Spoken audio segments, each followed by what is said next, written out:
Lining up in Haiti's congested tent communities has become a daily part of life here.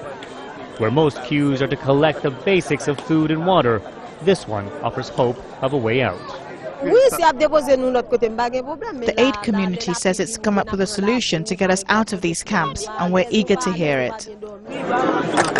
That solution begins with the country's first ever census.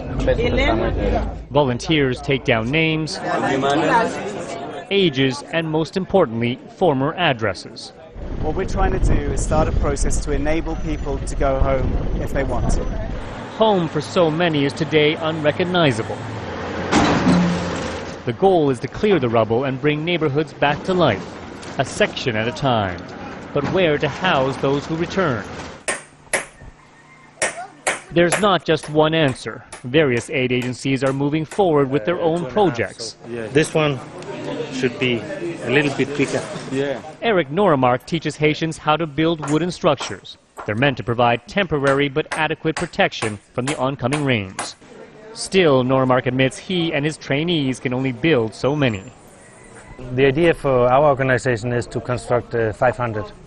But if we can help other organizations to learn to use this design, then the effect will be bigger.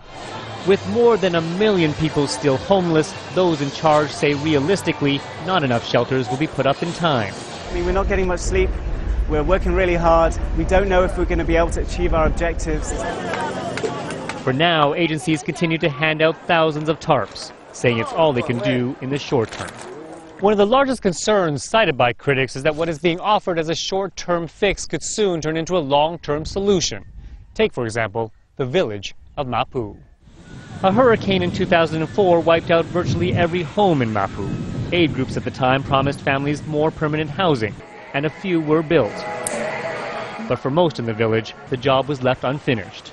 Mark Amboise has had to make do in his tent for 6 years. We've had a lot of promises made, but after all this time, we're still living like this. Because of such examples, Haitians are wary about pledges of a brighter future. If the international community doesn't take full responsibility this time, we're not going to have anything. Still, the only option people have here is to wait for the help they so desperately need. Steve Chow, Al Jazeera, Port-au-Prince.